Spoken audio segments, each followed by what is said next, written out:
À Panem 360, je suis avec Jeanne Rochette. Jeanne Rochette que les jazzophiles québécois connaissent depuis un bon moment, puisque non seulement elle a une carrière de chanteuse, d'autrice, compositrice, interprète à Montréal, au Québec, en Amérique francophone, mais aussi en France, puisque Jeanne est originaire de France et fait la navette, une navette incessante et fervente entre Paris et Montréal, entre le Canada ou le Québec et la France. Bonjour Jeanne. Bonjour, bonjour Alain. Alors Jeanne, aujourd'hui, nous parlons d'un album qui était enregistré en public. Ouais, Donc, un album qui était enregistré au Jésus avec l'Orchestre national de jazz de Montréal, avec l'ONJ. oui. L'ONJ et toi avez une relation particulière. Explique-la moi. Alors, ça fait un moment que, en fait, les premiers spectacles que j'ai fait à Montréal en 2000, oh là là, ça fait 2006 peut-être. C'était ou peut-être même 2005, mais 2006 en tout cas, il y a eu un personnage qui était là dans la salle quand j'ai chanté au Patrovis, qui s'appelle Jacques Laurin, et il a vu même, il était à mon premier lancement au lancement du premier album en 2010. Et Jacques était présent à mes premiers concerts et il a toujours aimé mon travail et il me l'a toujours dit et fait savoir. Et il m'avait parlé à un moment donné, il m'a parlé de son désir de fonder l'ONJ, de rendre ça vraiment actif à Montréal. Et j'ai trouvé ça formidable, cette idée. Et on a eu plusieurs discussions, il y a eu plusieurs projets qui devaient se faire. Et puis, il m'a proposé d'arranger mes chansons. Mhm. Euh, voilà. Donc c'est comme ça que l'ONJ est arrivée dans ma vie et puis évidemment là tu parlais de la scène jazz à Montréal. C'est vrai que moi j'ai commencé par le jazz. J'ai travaillé, j'ai étudié le chant lyrique à Paris, mais j'ai étudié aussi j'avais toujours un groupe de jazz quoi. J'ai chanté des standards, des standards anglophones et francophones et puis quand je suis arrivée à Montréal, naturellement, c'est comme ça que j'ai pu rencontrer des musiciens, c'est par les jams et par des musiciens jazz, comme j'ai rencontré Félix Toussy qui organisait des brunchs chez lui. Et comme je connaissais personne, j'allais où la musique me portait, quoi. Donc j'ai commencé vraiment par le jazz à rencontrer des musiciens. C'est comme ça que j'ai rencontré François Bourassa. C'est comme ça qu'après on a joué ensemble. Et puis l'ONJ, ça s'est fait tout naturellement parce que j'ai eu un bon, oui, j'ai un bon rapport aussi avec les milieux jazz, alors que je suis pas vraiment, je me considère pas comme étant une jazz woman, dans le sens où c'est plutôt de la chanson que j'écris moi, mais c'est comme je te disais, j'ai plein d'influences, donc ma chanson, elle n'est pas classique non plus, elle est influencée par beaucoup de choses, quoi. Oui, Donc, bien sûr. Lorsqu'on écoute ton répertoire sur le dernier album Live au Jésus avec l'ONJ, c'est très chanson française aussi, et oui, même chanson française assez classique. Et on sait très bien que la chanson française et le jazz ont une longue relation. Euh, oui. et ça va même avant Juliette Gréco, ça remonte encore plus loin. Ça commence avec Joséphine Baker il y a Avec un siècle. Mireille aussi, ouais. Avec la Alors chanson donc, de Mireille aussi, ouais, ouais, tout à fait. et tu t'inscris dans une sorte de classicisme, même si tes chansons sont originales, c'est toi qui les fais, c'est toi qui les crées, c'est toi qui les écris et les interprètes, Ouais. mais tu t'inscris quand même dans une forme de classicisme chansonnier, n'est-ce pas? Tout à fait. En fait, c'est intéressant parce que ce mot de classicisme, il est intéressant. Il est justement, pour moi, il n'est pas banal. C'est-à-dire que c'est même les chansons, même la chanson réaliste des années 30, il y avait des choses, il y a des formes. Quand on réécoute des chansons de Mireille, sur lesquelles j'ai un projet là, avec Albin de la Simone qui va sortir au printemps, bah, il y a des choses harmoniquement hyper intéressantes. Il y a des structures, des formes, enfin moi, il y a des choses que je trouve passionnantes dans la chanson française, entre guillemets, classique, et qui sont, pour moi, il y a aussi le côté des petites histoires, le rapport aux émotions, la simplicité, le choix des mots, la précision, l'exigence. C'est C'est quelque chose vrai. que j'aimerais beaucoup. Alors, je ne dis pas que c'est ce que je fais dans mon travail, mais en tout cas, c'est quelque chose que j'essaye oui, le choix des mots, le choix des accords, le choix de ce qu'on veut dire et comment on veut le dire, la poésie aussi. oui. Ce Oui, sens. faire des chansons originales en français de cette manière-là, c'est moins courant que ça l'a déjà été. Je me souviens quand j'écoutais la discographie la discothèque, pardon, de mes parents. Ouais, Bon, il y avait quand même une sorte, ben, les double six, il y avait Michel ouais, Legrand, ouais. etc. Dans les années 60, et on sentait vraiment ce lien très fort qui est Oui, quand même maintenant beaucoup plus marginal. Ce que tu fais, c'est classique quand on est au courant, quand on a cette culture-là, mais oui. si on ne l'a pas, on va dire, ben, c'est de la chanson française avec du jazz. Oui, oui, oui, tout à fait. Mais alors après, cet album, il est particulier parce que Oui. c'est vraiment mes chansons, parce que l'album, en fait, la plupart des chansons, en fait, il y a 3 albums. Dans l'album Live au Jésus, il y a un mélange de 3 albums.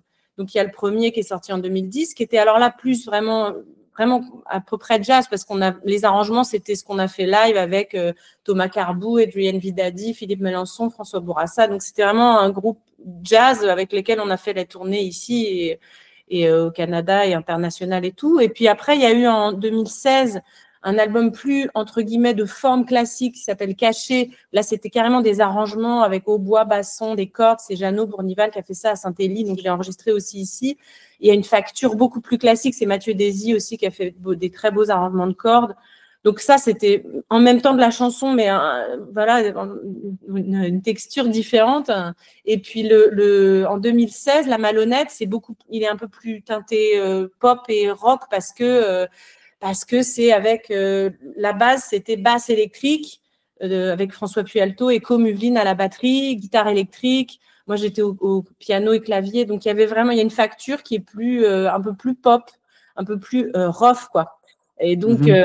et tout ça a résulté d'une tournée que j'ai fait avec Cali, donc d'une chose beaucoup plus droite et beaucoup plus énergique sur scène que j'ai sur scène. Donc ça, c'était les albums. Et puis, du coup, là, l'album avec l'ONJ, c'est vraiment Jean-Nicolas Trottier qui a choisi avec moi les chansons et qui les a arrangées vraiment pour presque, j'ai envie de dire pour Big Ben, parce que un petit hommage à Quincy, Ben, quoi. c'était quand même une grande formation qui t'a accompagné. Alors, donc, c'est un peu Big Ouais, Band et chansons françaises cette ouais, fois-ci. c'était incroyable, quoi. C'était magique d'avoir les cordes, la harpe, le corps, enfin, c'était trop beau, quoi, les cuivres. Donc, en fait, il y a eu vraiment cette chose-là où on s'est dit, on fait des arrangements de jazz comme l'escalier, c'est vraiment avec les petites flûtes. Il y a vraiment là, cette facture jazz que moi j'adore, qui va super bien à mes chansons. Mais à la base, la Malhonnête, la plupart des chansons de l'album du live, elles sont issues quand même du dernier album de 2021, La Malhonnête. Et ça leur donne une facture. Les plus pop, on les a pas mises en fait. Ça marchait peut-être moins bien, quoi. Donc le Ouais. cri, quand je m'aime pas, tout ça, on les a pas mises. Et on a vraiment gardé celles qui avaient une facture, comme tu dis, un peu plus classique entre guillemets. Oui, Et et même la façon dont les arrangements ont été conçus, ben, ça s'inscrit aussi dans oui, la classicisation du jazz, c'est-à-dire au sens européen. Lorsqu'on oui, ajoute de la harpe, on ajoute tout à fait. du corps. Gil Evans et le Third Stream faisaient Ouais, ça dans les années 50, mais c'était quand même très avant-gardiste pour l'époque et exact. ça a pris beaucoup de temps avant que les grandes formations de jazz abandonnent le carcan jusqu'à un certain point qui était devenu, au départ, Ouais, ça n'était pas un, mais une sorte d'immobilisme avec seulement des cuivres et bien sûr. des saxophones.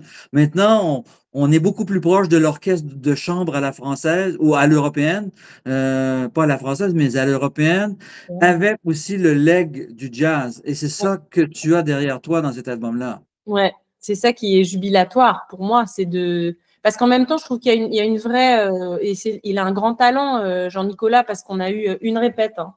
J'avais même pas entendu les arrangements, moi, le jour de la répète encore. Donc, on a eu une répète pour se dire, ouais, ça va pas, ça, il faut se réajuster. Le lendemain, on a eu à peu près 4 heures et puis on jouait après le surlendemain. Donc, ça a été vraiment, puis on savait que c'était enregistré, filmé, donc il y avait un peu de pression. Mais en même temps, c'est ça pour moi le talent à un endroit, c'est qu'il a su rester simple, efficace et en même temps hyper musical. Il a compris ma musique, il a compris l'endroit où je voulais. Enfin, c'est pas évident, hein. Ça aurait pu être des arrangements qui me correspondent pas du tout et dans lesquels je me sens pas à l'aise. Et il a pigé le truc.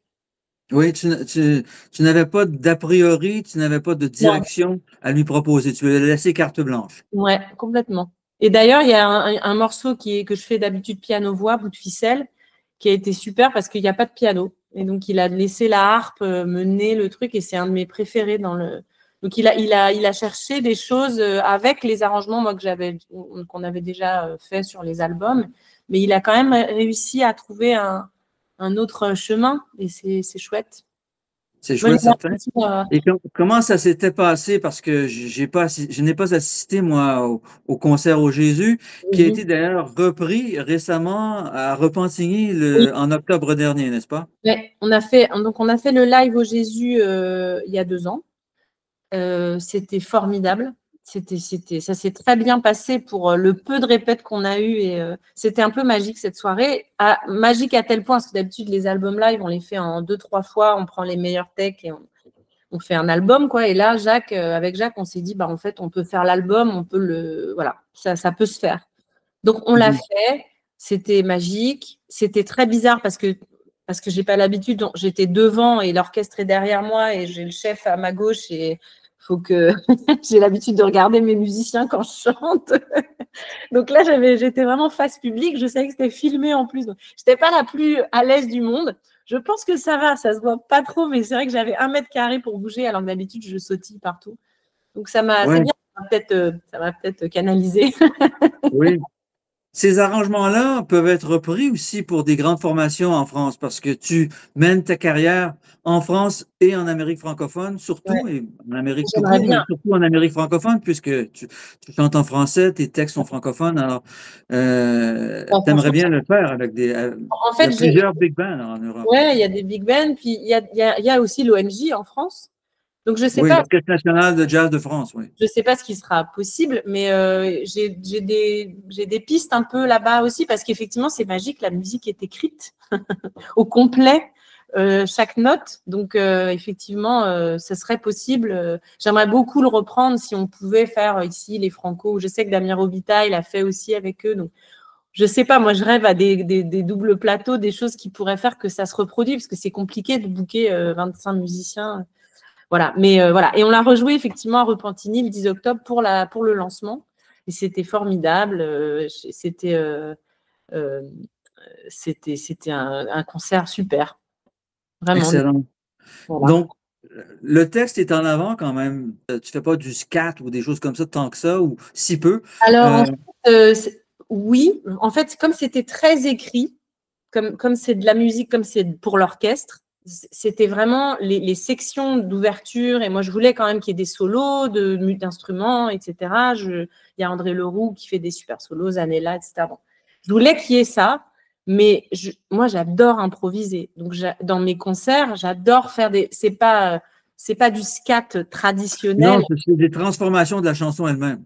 Voilà, mais c'est quand même ce que j'aime dans le jazz. J'en ai chanté quand même beaucoup et c'est quand même ce que j'adore. J'adore improviser. Donc j'aime ça. J'aime improviser avec ma voix. J'aime chercher. J'aime prendre des risques. Donc il y a vraiment cette chose-là que j'aime live. Mais c'est vrai que quand la musique est écrite comme ça, bah forcément, il y a l'ouverture il y a 4 mesures et je peux, je peux pas faire beaucoup plus que ça. Oui, surtout aussi dans le cadre d'arrangements avec une grande Oui, formation, la marge de manœuvre est beaucoup plus petite pour oui.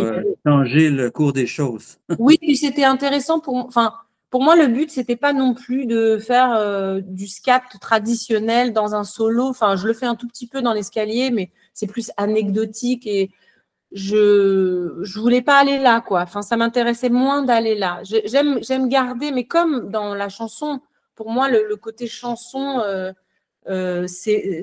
ça m'empêche pas de prendre des risques. Je suis allée voir PJ Harvey. Pour moi, c'est de la chanson qu'elle fait, même si c'est de la pop et c'est du rock un peu. Il y a une chose sombre, mais c'est quand même de la chanson. Pour moi, elle raconte des histoires. Il y a une vraie poésie dans le texte. Il y a un endroit de risque qu'elle prend où on sent que même si les choses sont extrêmement structurées, extrêmement construites, même dans la mise en scène, dans tout, je trouve quand même, on sent qu'il y a une part de liberté, il y a un endroit Ouais. Il y a un Oui, vrai… oui, c'est vraiment de la grande liberté, PJ Harvey. J'y étais aussi au concert et Et, je l'ai vu à peu près 7 fois dans ma vie. Alors, je suis un big fan. Je l'ai interviewé aussi. Alors, je suis un big fan d'elle. Et voilà. c'était beaucoup plus un concert. J'avais été étonné d'ailleurs que les gens pensaient que c'était un concert rock, puis il fallait crier, puis elle parlait pas beaucoup, elle parlait très peu. C'est un concert qu'elle donne. Elle a toujours fait ça. Alors, Ouais. il y a pas de quoi s'étonner. Non, non, non, mais c'est, je veux dire, il y a une approche, moi, à laquelle je suis extrêmement sensible et vraiment dans mon travail, j'essaye de créer cet endroit en tout cas, de risque et d'intimité et de choses très, en même temps, euh,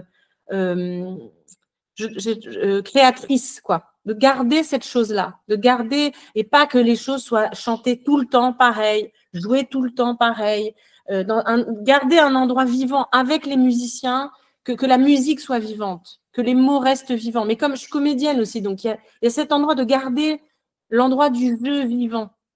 Mhm. Oui. Maintenant, pourquoi faire la navette constante? Ben, tu as fondé une famille il y a Ouais, X années avec François Bourassa, vous ouais. avez enfanté et Et c'est tu une as belle une progéniture. double vie professionnelle d'une certaine façon, puisque tu passes beaucoup de temps en Europe et beaucoup de temps au Québec, même plus de temps en Europe maintenant, n'est-ce pas? En fait, je suis vraiment entre les deux là. J'ai jamais OK. été autant entre les deux parce que Gaspard, il est ici là depuis vraiment 2 ans à plein temps. Donc, il y a Ah, vraiment j'ai été vraiment longtemps là-bas euh, parce que j'avais vraiment des projets artistiques. Quand j'ai sorti l'album, je suis partie en fait en 2014 à la mort de mon père, dans une chose très intime et personnelle, d'une urgence à vivre ce que j'avais à vivre dans mon pays d'origine, quoi. Il y avait vraiment une chose que je ne me suis même pas complètement expliquée, hein, qui était organique et qui était sans appel à un endroit. Je n'avais pas le choix. Donc, ça s'est imposé à moi.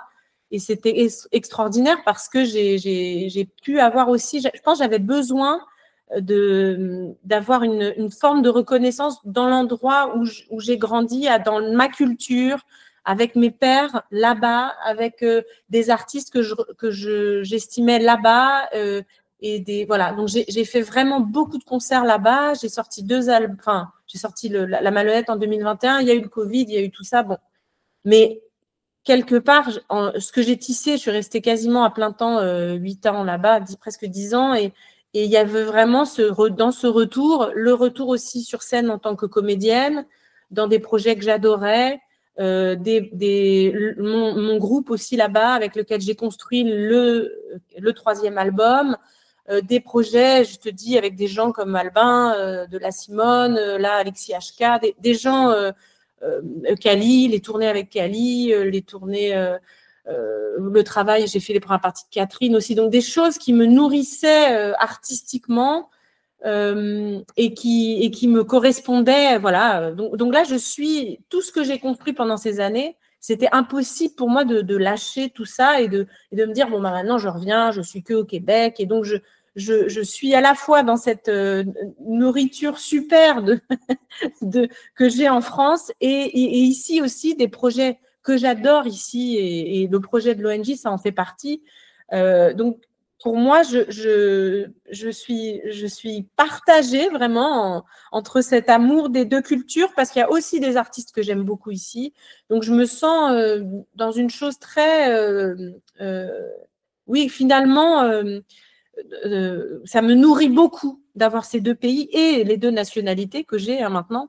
Et voilà, pour l'instant, j'y trouve vraiment mon compte, même si c'est un peu fatigant des fois oui. de passer de l'un à l'autre. Là, j'y retourne. J'ai un projet à Bordeaux avec Alexis HK et d'autres auteurs-compositeurs et un autre projet avec une compagnie qui s'appelle Mixage, qui te plairait beaucoup d'ailleurs. C'est quelqu'un qui travaille sur le son à 300, enfin, c'est vraiment l'ambisonique et l'immersion.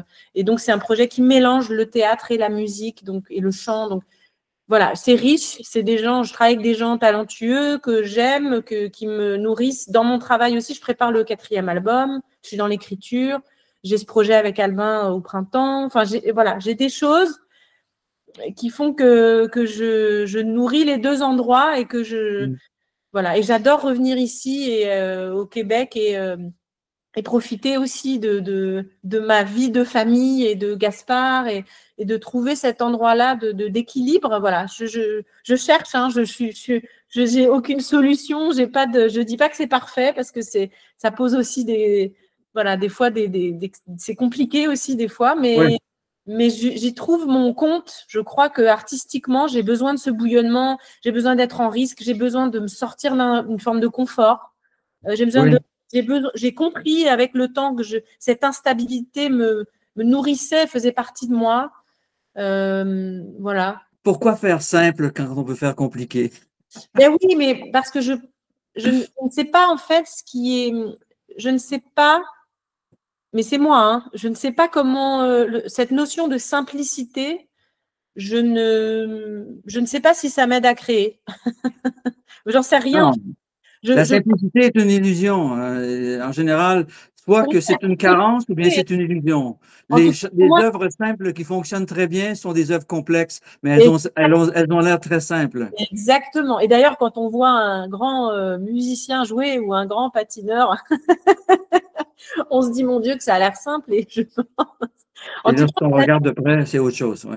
je dirais plus que je crois qu'il y a quelque chose que j'aime dans la complexité. Je pense qu'il y a, comme dans le jeu, comme quand je suis comédienne, enfin, pour moi, la complexité humaine, elle est réelle, elle est riche, elle est, voilà, elle est génératrice de création aussi. Mm. Et je crois que voilà, je parlerais plus, plutôt que de parler de simplicité, je parlerais plus de la richesse de la complexité. Exact, exact. Maintenant, tu travailles quand même avec surtout des artistes français pour tes nouveaux projets. Albin de la Simone, ça va très bien puisqu'il a une formation jazz lui-même. Ouais, Il a étudié le jazz et il ouais, s'est tourné vers la chanson. Il ouais. m'avait confié, il dit, parce que je n'étais pas assez bon musicien et j'ai un bon bagage harmonique de composition, alors je vais être à ma place dans la chanson. Et Et, il avait parfaitement raison puisqu'il fait de très belles chansons. et tout à fait. Mais d'ailleurs, mais c'est intéressant, c'est cette chose de complexité aussi. Pour moi, Albin, c'est un bon exemple, un endroit d'élégance. C'est-à-dire il y a toujours cette question du choix, de faire le choix. Là, on a travaillé sur des chansons de Mireille, qui était une artiste des années 30 et qui était appelée Madame Swing, très admirée par Trenet, tout ça. Et en fait, voilà, c'est quand même des accords des fois très simples, etc. Mais en même temps, tout le temps teinté de jazz. Donc, on a essayé de revenir à quelque chose d'encore plus simple, mais en faisant des petites touches, en changeant des atmosphères, des rythmiques simplement. Et c'est vraiment la question du choix et de l'élégance du choix. Oui, et donc aussi, il y a effectivement cette saveur de la France des années 20, 30, 40. Ben, c'est sûr, tu viens de nommer Trenet. Trenet était une bonne partie de son répertoire a une très forte influence jazz. Bien sûr, mais oui. Mais en fait, je crois que ça me colle à la peau. J'allais dire au basque, mais c'est pas très joli au basque, parce que c'est plus à la peau. C'est-à-dire que je pense qu'il y a quelque chose, mais c'est comme il y a voilà, des gens comme Johnny Mitchell, ça me touche. Mais même si pour moi, des fois, ça va trop loin à un endroit. C'est-à-dire que je me sens à ce compte-là plus classique dans les harmonies, dans le choix des fois musicales. Enfin, il y a quelque chose qui me touche. Enfin, pour moi, c'est l'émotion qui compte, de toute Oui, façon. Que de ça toute soit que façon, Beethoven, Bach, j'ai vu le spectacle de Lucchini récemment, il lit du Victor Hugo et à un moment donné, il passe du Beethoven et j'étais transportée sans être une fan de Victor Hugo. Tout à coup, je me suis laissée emporter par quelque chose qui est lié à l'émotion que provoquent les mots, et je pense qu'il y a vraiment cette chose-là qui m'importe, peu importe le genre, le style. Et c'est ma rencontre avec François Bourassa, c'est ça aussi. C'est peu importe voilà, que ce soit du jazz. Et ce qui me touche dans le jazz, c'est pas le jazz virtuose, un peu, je sais pas, des fois un télo et un peu, comment dire, un peu hautain. Il y a une forme de jazz qui des fois me touche pas.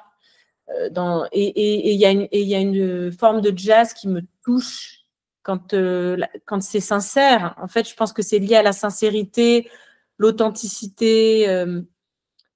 Voilà. Mais je suis pas une spécialiste de jazz, mais je veux dire, je me pose en artiste poreuse. Ben, cette porosité te va bien.